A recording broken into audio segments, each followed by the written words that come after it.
If you've got one of these on your tree, get rid of it. There's nothing worse for a tree than a transportation stake, and that's what that is right there, and they do a lot of damage.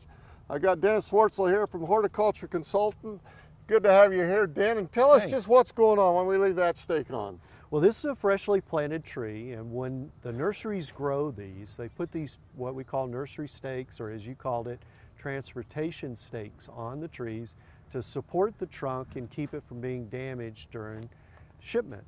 So what we need to do, after we get the tree planted and stabilized and we put our permanent staking system on it, then this transport stake needs to come out of here. Throw it a long ways, Dan. And just get tossed, because what it's going to do is to keep this trunk from flexing and swaying.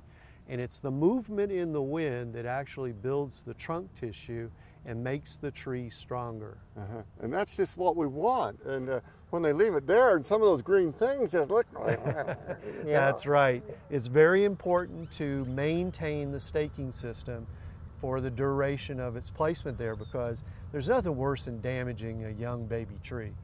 And you want to put these stakes in at least outside the root balls so they're in good solid ground? Exactly. This is a 15-gallon bucket that was put in, and you can see the root ball is placed right down here, and the stakes are on the outside. Emphasize that where it's placed, right level with the ground, Dan. Right level with the ground. This tree's not planted too deep.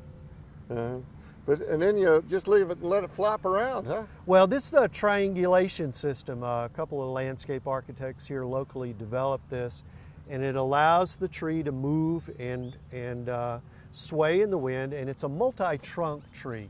Now, for a single trunk, we'll use a different system. Now, most everybody wants to prune all the lower branches off. Negatory. And I'd like to take a shotgun to them. That's right. We want to leave all this feather growth down here, because that also helps to build trunk tissue. So by leaving it in place, it shades the trunk from the sun, and it helps to put nutrition directly into that trunk, make it fatter. And then they can go up and maybe thin it out a little bit rather than just remove everything and leave it. So what happens if they just leave a big clump at the top?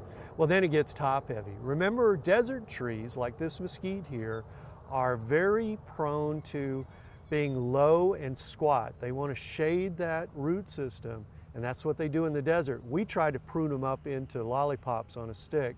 They don't like that much. Okay, just like a kid in diapers and then everything.